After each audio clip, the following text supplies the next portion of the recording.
Welcome to another episode of the Draftnerd Podcast. I'm here with the usual suspects, Jordan. My name won't fit, aka Draft Jesus, and this other guy.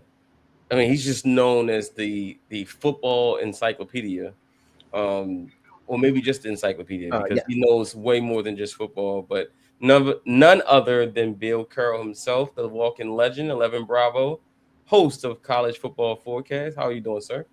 Just fine. And I'm going to be with you gentlemen very briefly because I do have to do something with my friend Zenny Abraham you met earlier today. So we'll need to speed through this as much as possible. All right. Well, we got Bill here for a good time, not a long time.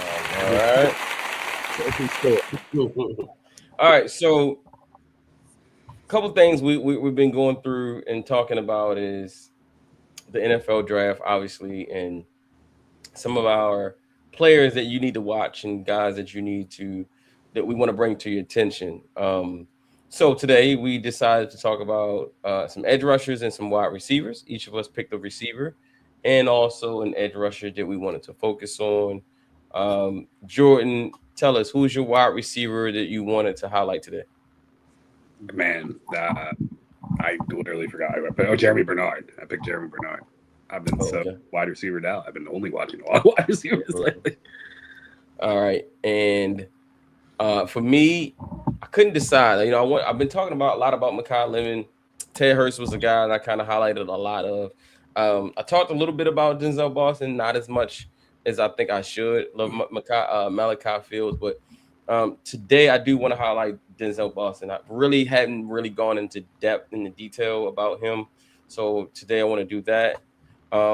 Bill, what's the receiver that you wanted to talk about today? Well, I'm going to cheat slightly and give you two. Okay. One of which is Camden Brown, and the other which is Eric McAllister from Texas Christian.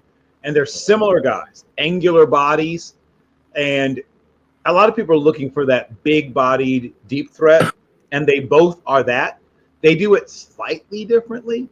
Brown is a little more of a guy who's going to sort of lean, literally, physically, sometimes lean into you, while McAllister tends to want to try to get away from you a little bit more. But they both can, get downfield, make big-bodied receiver plays, and they both are really effective guys. Both went over 1,000 yards. In the case of McAllister, almost 1,190 yards at 16.53 yards per catch. So he's a true deep threat.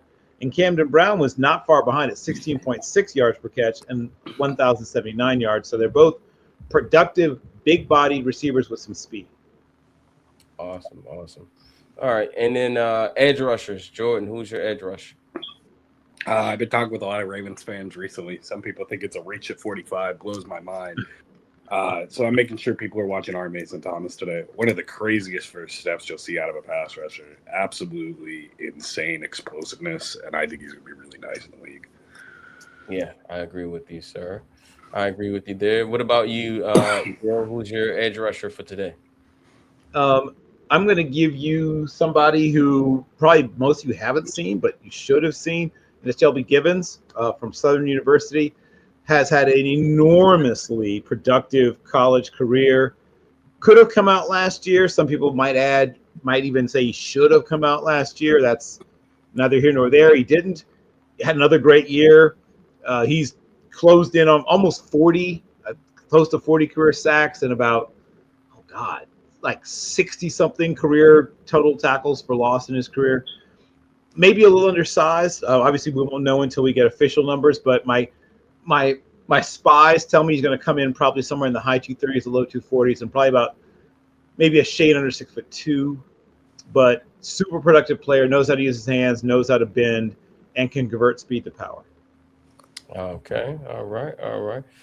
For me, two guys that kind of just been standing out to me. One guy is Joshua Joseph from Tennessee. It's a guy that I feel like no one's really talking about at all, and he's gonna go. He's gonna go pretty. Like I think he'll go day 2. He has some stuff to his game that I kind of wanted to highlight. Another guy that I kind of wanted to bring some attention to That I've heard his name, but just maybe not as much as I think we should be hearing his name. And that is Akeem Messador. He's kind of gotten overshadowed by his teammate Ruben Bain. Everybody know who Ruben Bain is. I mean, people know who Akeem Messador is because of the college football playoff, but I don't know if people really understand just how good he is. And there's people who are down on him because of his age, but like, you know what? If he can come in and immediately give you impact because he's a mature player ready to play, I think that's a benefit. All right, so we got a couple of comments here. Nigerian Nightmare 12 says salute Matt, Jordan, and Bill. Salute to you, sir, as well. Thank you for watching. All right, so let's start with. Let's see, who do we want to start with here? Who should we start with, Jordan?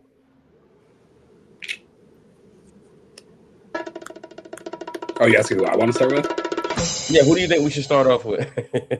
Do you think we should start off with one of your guys, one of our guys? Who do you want to start with? I mean, I'm down to start with Jeremy Bernard. Because ironically, it's the opposite of his career, where like he caught on as the season went later, at least for me, more so. Like I was confused why people hyped him up so much, and then towards the end of the year, he was going crazy, and I was like, okay, well, that's why they're hyping him up. Yeah, I mean, okay, so Bill, what is your take on Jeremy Bernard as a prospect coming into the draft? Yeah, I mean that's another player I see as sort of in that wide receiver 2 role, but he's a guy that you can do lots of things with. And you hear people throw out, lazy comparisons because of the way he's been used. But you can, as you just saw, you can line him up different places. He can go outside. He can line in the slot. He can line in the backfield. Has enough toughness that you can occasionally, ask him to, bust it up in there, right? Every once in a while he can. He can break tackles. He's good after the catch. Probably could make a living for a while as a return specialist, even if he didn't do a lot as a receiver, but I think he's going to do a fair amount of receiver. On a really good team, he's probably fighting them for that 2-3. But on a team like the Titans, he's probably in a fight for number 1-2. But it depends on what team we're talking about. But I still see a guy who's going to contribute and have a nice, solid career. Absolutely. All right, Jordan, this is your guy. Tell us why you love him. Yeah, I mean, like I said earlier, Bill kind of took a lot of it into account. I wouldn't say he's necessarily my guy. He's just a guy I really like watching. Everybody knows Barryon Brown and Ten Hurst are my guys. This is like a tier below my guys, but like I like just the kind of what Bill was saying, the amount of ways you can use him. But I also really liked how he showed up late. I think he attacks the ball pretty well for somebody of his size. Like, for example, Ty Simpson will drive me up a wall insane too. You'll probably hear it at some point during these games. But watching Jeremy Bernard, I wish he had a little bit more effort in the run game, but that's obviously never going to be his thing. But I just like him as like a gadgety player that you can kind of move around. I don't think of him as a number 1 either. I think of him more of just like a bright colored crayon in the box, Well put. And I think he's really nice. I do want to see him get better at run blocking. Yeah, I like Bernard. I mean, obviously, as he has a great run blocking rep. Yeah, is that what you feel like his biggest flaw is? I think to me, I'm fine if you're not a good blocker. Just show me effort that you want to block, and that's where he kind of drives me a little insane. I also think he's a little bit stiffer for somebody of his skill set, which is kind of weird to say. But I wish he was a little bit less stiff. But those are the two ways. Yeah.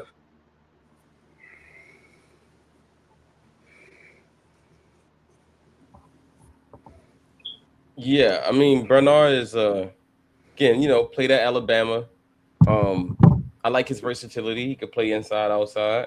I feel like in today's NFL as a receiver, you got to have flexibility. You got to have versatility. I don't think you can just be, a guy that could just, I'm just going to line up out here outside the numbers and just throw me the ball, right? There's motions, there's There's matchups that the offensive coordinators are always looking for. So moving guys around, putting them in the slot, trying to get a bigger body on a smaller nickel back, or trying to get the matchup outside, just different things in the ways they use receivers nowadays. And yards after catch is important. Being able to catch the ball and run is so important in the evaluation of a wide receiver in today's NFL. And I think for a guy like him, I think he's definitely something and somebody that I think can come in and contribute as like you said, a low end 2, high end 3, Bill. Mm-hmm. Kind of what you alluded to. Yep. 6'1", 200, about 204 or 5 pounds. Not the most physical, not the fastest, but very much a guy that can move the chains for your offense. Had a solid season last year. I think he had 862 receiving yards on 64 receptions. So that's pretty good. Yeah, the NFL player who most reminded me of was James Thrash. Mm. Absolutely, that's a really good comp. I like that, James Thrash. You got the younger audience, Bill, probably saying, "Who's James Thrash?" Sorry about that. They're just sitting there. Hop on your phones or your tablets or whatever. Just go to YouTube or wherever, and you can find James Thrash. I promise. You're like, does he mean it's pronounced Jamari? Yeah, that's what I'm saying. Don't you mean Jamari Thrash? Oh man, that is funny. Jamari Thrash, James Thrash. All right. So, what round do we think Mr. Bernard is going to go in? What grade do you have on him? I originally, the funny thing is, because part of the reason I didn't like Jeremy Bernard at first was because people put him in way too high of a realm of where Jeremy Bernard was. I was seeing early second. I was like, that's cool. Yeah. I think of him as a round 3 pick. There we go. Middle to late, somewhere in there. Yeah, in the mid to late third, I'm very, very much a buyer. Yeah.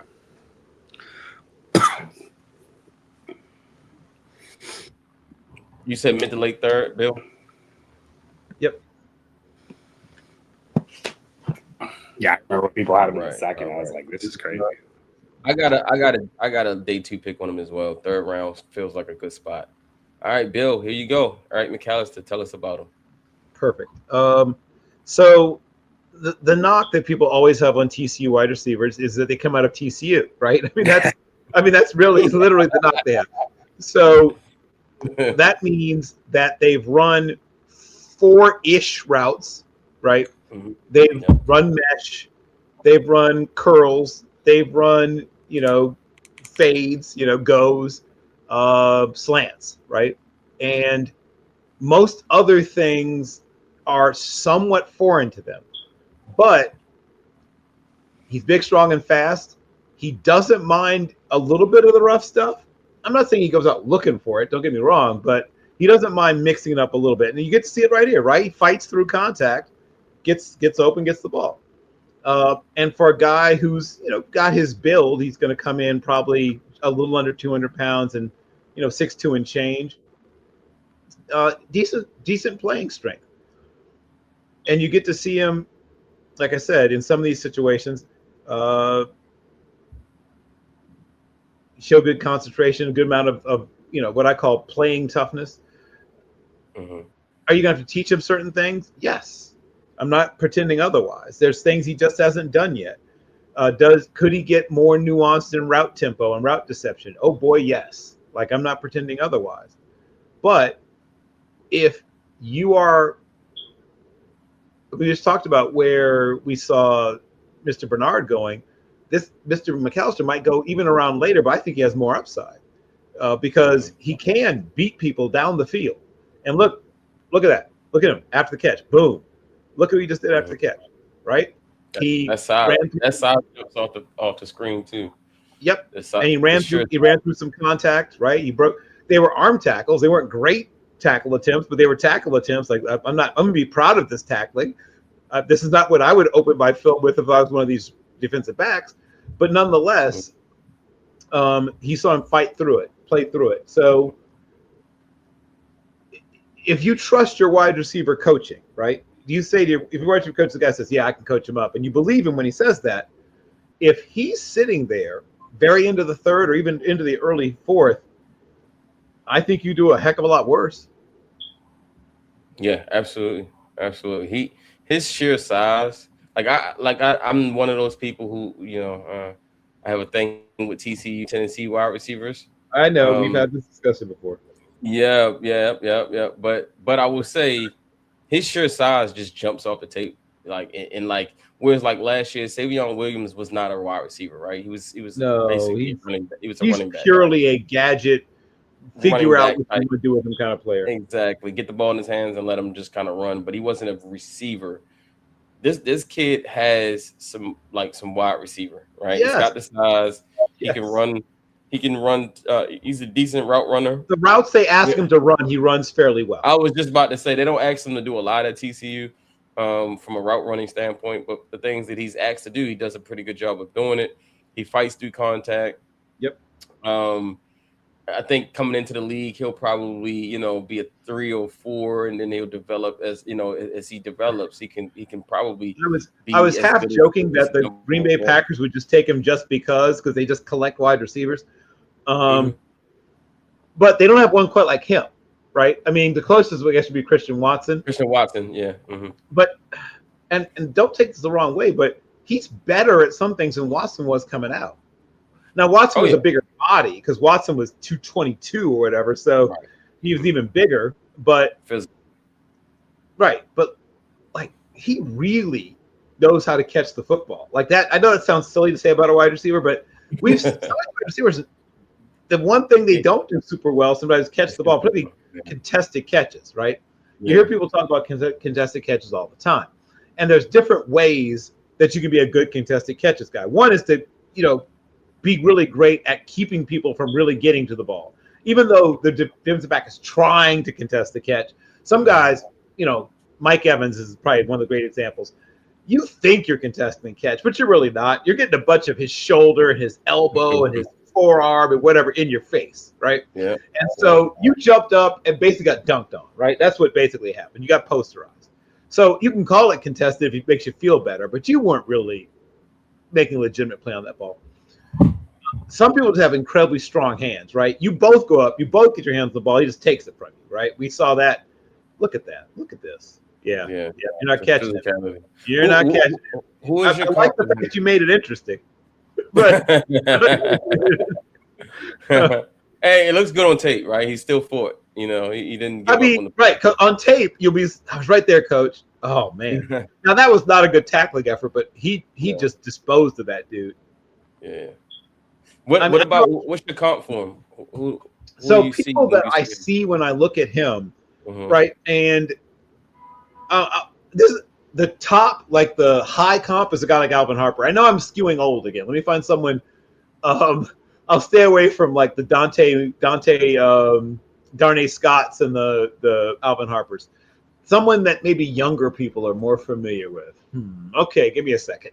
Because I know the young people are scrambling around trying to figure out who the heck Darnay Scott is. Let's see. A more modern comp. I mean, the easy one is, of course, going back to TCU. I mean, they do have some stuff in common, right? I mean, it's. I think he's a little more developed as a route runner, and not quite as tall. Yeah, but Quentin was he was an extreme body catcher though. Yeah. Well, but he's improved. I don't know if you've been watching recently. I have been watching. He has improved. I give him that. I give him his credit. But it took. But he's further along than Quentin. He's further along than Quentin was as a hands catcher, though he's not quite as tall. Yeah.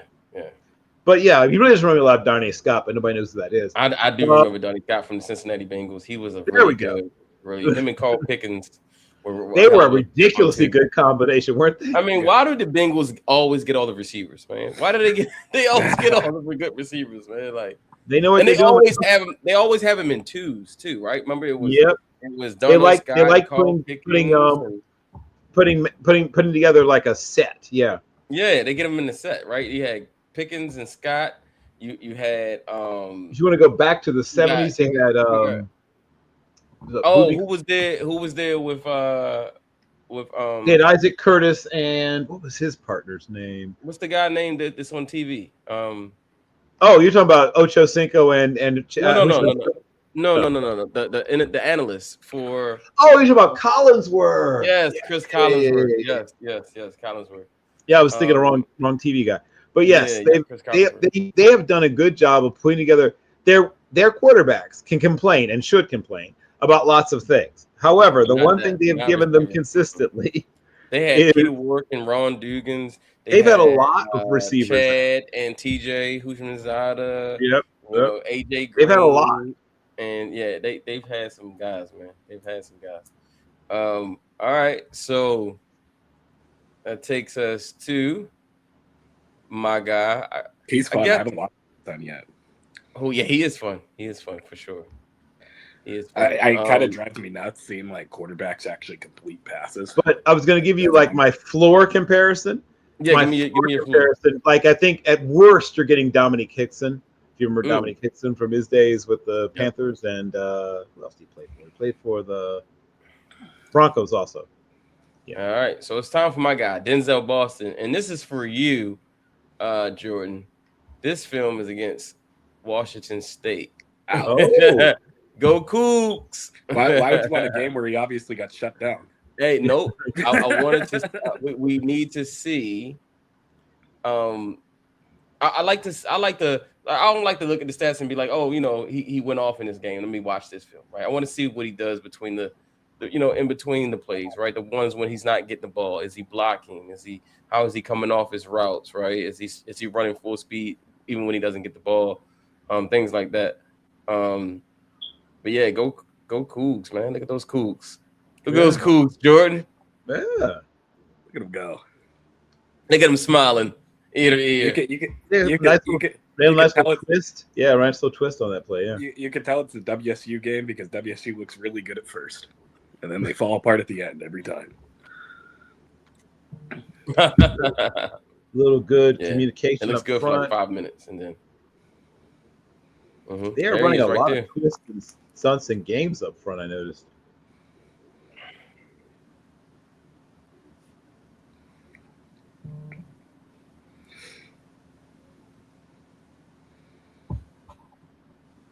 Yeah, he doesn't come off quite as hell for leather when he knows he's not getting the ball. It looks like.